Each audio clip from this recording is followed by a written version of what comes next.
there. Welcome to Inside Scoop. I'm Paula Rizzo. I know the to-do list is never ending between work and home and this and that and your hobbies and all the obligations that you have in your life. I get it. And we become sort of desensitized to it all, right? You just keep adding it and you keep doing it almost like a robot. And then we forget that we actually should be recharging. We should give ourselves a chance to calm down. And part of that is having a positive mindset. So mindset is a big thing. And it sounds really easy. It's like, oh yeah, I'll just be more positive. Not that easy, I know. So I have an expert today who I'm going to bring on in just a moment to talk about maintaining a positive mindset in everything you do as you're creating goals for yourself, whatever it is that you have on your plate, and being able to make time to recharge, because that's the important piece that a lot of us miss. So I want to make sure we don't miss it. But first, I have a resource for you that I think you'll really like. It's my list making starter kit. So if you go to paularizzo.com/list, you can grab that. And it's, all things lists. And if you love lists, I hope you join me over there, because I have a few tips and secrets and things that I think will make your lists even better and less stressed. That's the important part. We don't want you to be overwhelmed. So you can grab that there. And I'm also a LinkedIn Learning instructor. And so I have a whole bunch of courses through LinkedIn Learning. All about productivity and a few about media training, because that is my background as well as a TV producer. But this one here, I think, is very, very interesting for this conversation: how to set boundaries and protect your time. And you can use that QR code there or search for it on LinkedIn Learning. And the idea here is that, if we're talking about positive mindset, if we're talking about making time for yourself and recharging, protecting your time is very important, because there's going to be things that you have to say no to. It's not going to feel comfortable. It's not going to feel good, but you have to do it. And just trust me, when you start to do it, it'll start to feel better. And then you'll be addicted to putting boundaries up and protecting your time. So I hope you check out that course. And I would love for you to share this. If you have a friend or a colleague or someone who you're thinking, I think this person would really benefit from this conversation, just put their name below, tag them, and send me questions. If you have questions, you're watching this on the replay, I'm always going to be checking. So leave a question below, tag your friend, be part of the conversation, and share it all around. I would so much appreciate it. So today, I would love to bring on Polly Campbell, who is an author and a new friend of mine. She is the author of 4 books. She's a speaker, and she is a podcast host. Polly, hello. Thank you for being here. Hey, I'm always looking forward to a visit with you, Paula, so I'm happy to be here. I know, we became quick friends. I was on your podcast. Yeah. And we were just like, we want to hang out all the time. So let's just make up things to talk about. No, that's not true. We have some really good things to talk about here. So you have 4 books, and the most recent one is very much all about mindset, maintaining a positive mindset around being recharged. So how did you get interested in this topic of positive mindset? I've always been interested in personal development, but I call it practical personal development, because I needed to find the little ways, the little tweaks I could make in my day while I was feeding the kid or carpooling or working to help me feel better. It's been a lifelong learning process for me and a real interest area of mine, but I don't have, $1,000 to go to a spa or a weekend retreat. I cannot meditate an hour every day. It just doesn't work right now with my family, with my work. But you know what? I can take 2 minutes to do a gratitude exercise. I can take 2 minutes to go and wash the negative energy literally off my skin. Mm-hmm. There's some practices that you can wash your hands mindfully and change your mindset. I can do those little things throughout the course of my day to feel better. And when we feel better, we do better. And that kind of set me in the direction I wanted to go on the rest of my life. Yeah, it's so nice, because when you do see the difference that just a little bit makes, and I think that's the big lesson here, is that it doesn't have to be a week-long retreat. It doesn't have to be a 2-hour massage. It can be little pieces and things that you can, fit into your day. And we have similar backgrounds, because you worked as a journalist for a long time in newspapers, and I worked in television. You just are constantly going, constantly doing things. And so it's nice to be able to find ways to calm yourself down a little bit. And in your books, I want to just pop up your books there again, so we could just take a look at all of them, because you have been writing for quite some time. These are all of your lovely books. You can check them out at pollycampbell.com/books and wherever books are sold, of course. But you recharged Let's talk a little bit about purpose, because if I were to give Polly a purpose, I would say your purpose here is to help people for sure. But being able to have a purpose in life really does increase happiness. I know this from studies that I've read and all of that. But could you tell us a little bit more about that and how do people find it? Because I feel like a lot of times people don't know what to do. Right. Well, and I think we make it too hard, right? You're exactly right. There's a lot of research now around this idea. Purpose helps us feel more fulfilled and satisfied in our life. It makes us happier. It makes us feel more productive. And we actually live longer because it can help ease our stress. When you're on purpose and something hard comes along, you don't sit there and beat yourself up. You say, well, this is hard, but this is what I'm meant to do. I'm going to keep on doing it. But Mhm. we make it too hard. I think all we need to do is really identify our purpose. I don't think we have to go looking for it. I think Mhm. we are living on purpose most of the time. Now, it might change in our expression of it. When I was a journalist, the way I expressed my purpose was different than when I write personal development books, than when I'm a mother. But I'm still on purpose trying to entertain, trying to inspire, trying to educate. That is my purpose. And I do that when I'm mothering, and I do that when I'm writing personal development books. And I hope I'm doing it here, by when I visit with people about these Yeah. ideas. So Yeah. I think go into your life, look at the patterns of things that show up when you feel like you are having your best day. Now, it might not be your easiest day, Mm. right? I think there's a lot of people that are activists in the world and feeding the world's hungry. And I don't think that's always easy work, right? Sometimes our purpose is really hard and really painful. But I'm sorry, my earphone keeps falling out. But No it's problem. when we are feeling like we have meant the most, when we feel most in alignment with our values, when we feel most connected to ourselves and to Mhm. others, that's when I think we can start discerning the patterns of our purpose when we're on. And your purpose can be to delight. It can Yeah. be to Entertain. teach, right? It Mhm. doesn't have to mean that if your purpose is to teach, it doesn't mean that you have to be an elementary school teacher and when you retire you've lost your purpose. It Sure. means you will find other ways to express that purpose of teaching. Yeah, yeah. I think part of it too is like also noticing yourself, and this is where people don't really check in after you do something. When I started my own business, I was doing this quite a lot because I was like, Yeah, I okay, bet. now I can really decide what I say yes to and what I say no to. It's not the work your boss gave you or whatever. So I would check in with myself and say, did I like working with that client? Did I enjoy that speaking engagement? Did I enjoy writing that book? Did I like promoting it? And just check in with yourself to see what is the stuff that's good, because sometimes you think and you don't totally know. Yeah. And people do this all over the world.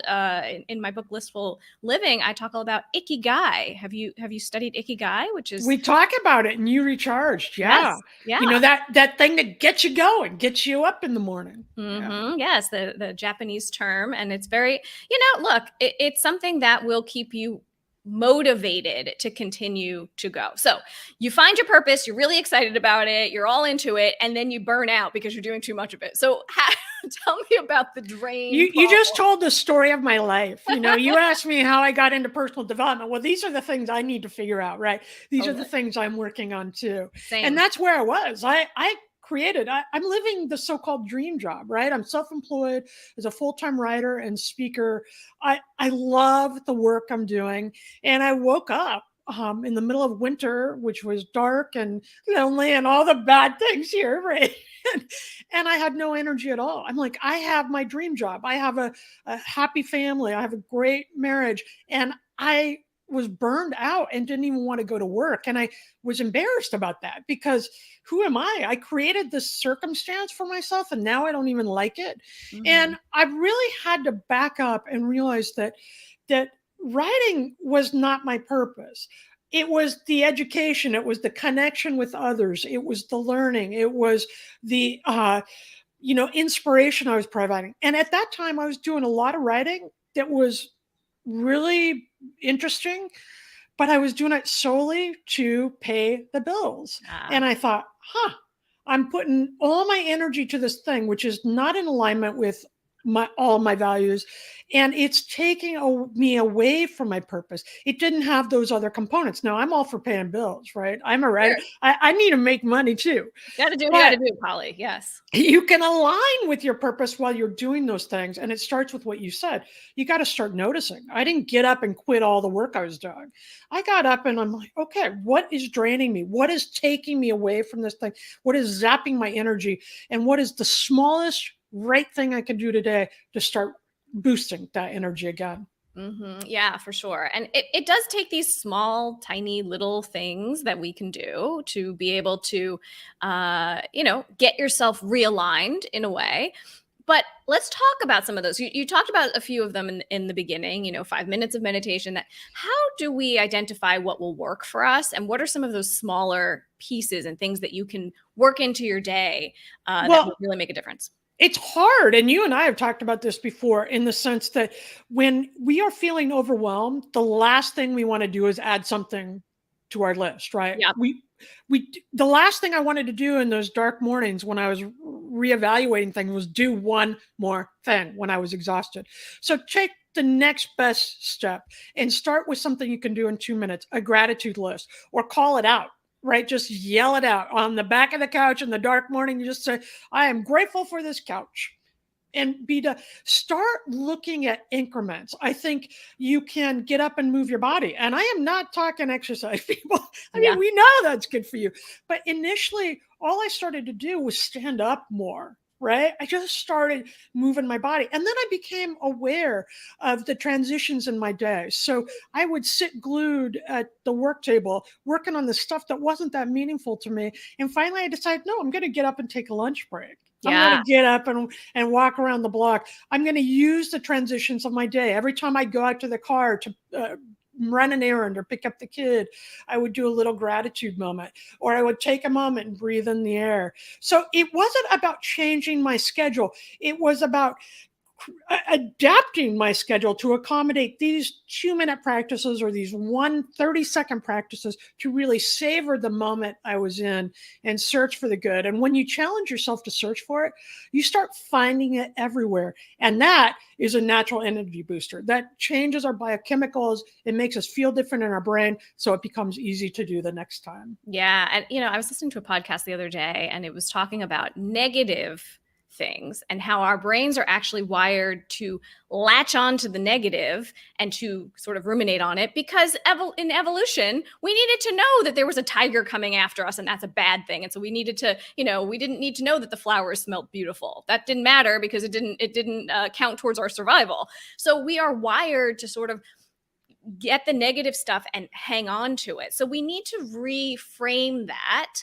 I have always been a positive person. Seems like you have too, but it's not so easy for everyone. So for the people who struggle with positive mindset and maybe being able to switch this and say, okay, how am I going to do the positive? Like I used to hate this couch. Now I love it, whatever. How would you suggest that people get started with that? Well, first of all, I think it's okay to let yourself off the hook. You don't have to be wired for positive. You don't have to be positive all the time.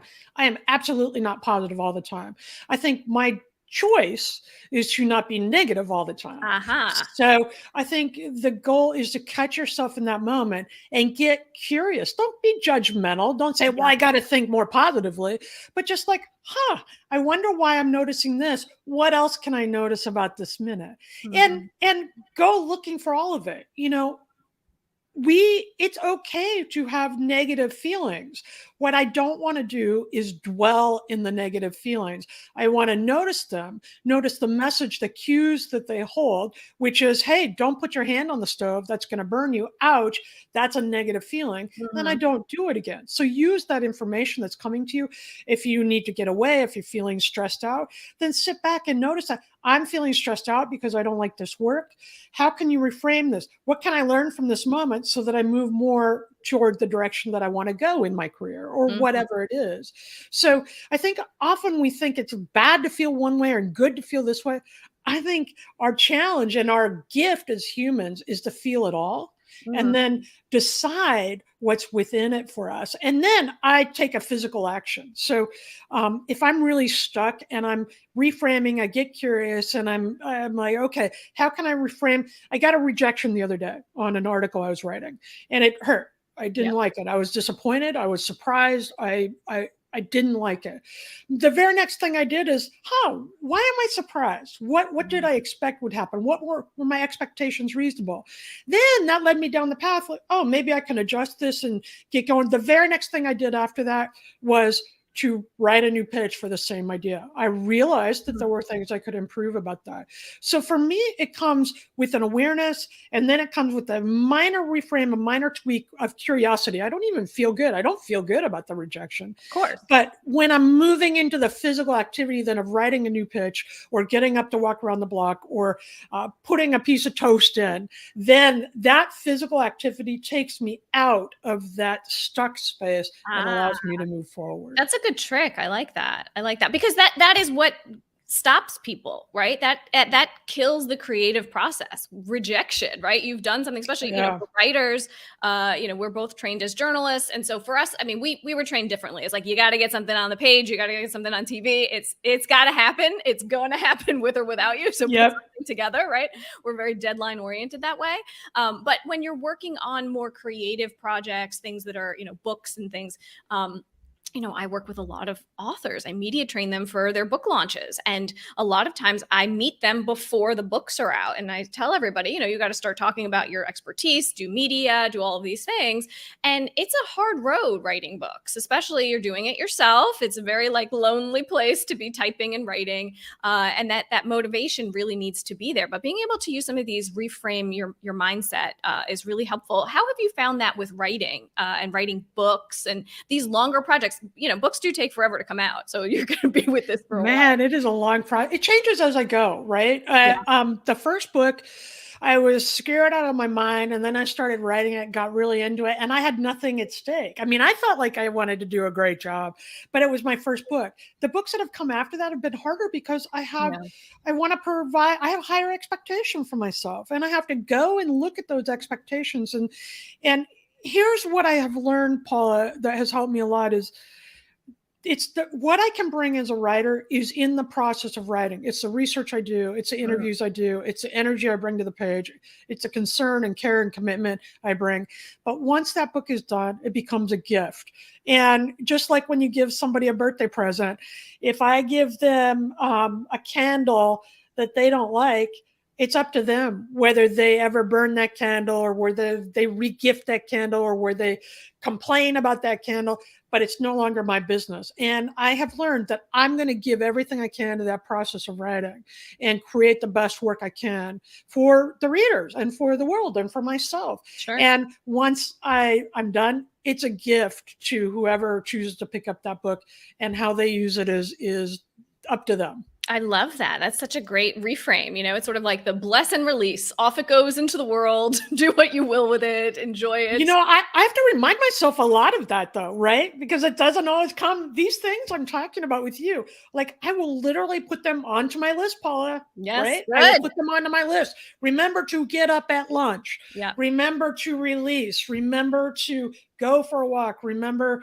to take a break of quiet. I need a lot of quiet time to recharge. I actually write it down. So I give that time to myself like I would any appointment. I love that because that's a piece. We start to think, oh, I should do that. Oh yeah, I'll get to that, whatever. But you really do need to put it on your list. Look, Polly does it. You should do it too. I mean, that's a great, and there's a million different apps now that will ping you and tell you to do this and stand up and do all of these things. But it really is important to give yourself that little bit of break and rest and think through what your day should look like. I always give myself a lunch break because I get cranky if I don't have my lunch. So, I want to make sure you have a little bit, and I did that as much as I could, even when I was working, in corporate America for someone else. You can do a little, bits of this. It doesn't have to be a lot. Well, Polly, this has been so helpful. Such great ideas. I love so much of what you've said, and obviously we will continue to be in touch. You have 2 podcasts, which I am a guest on, which I love. So we're going to show those to everybody. Simply Said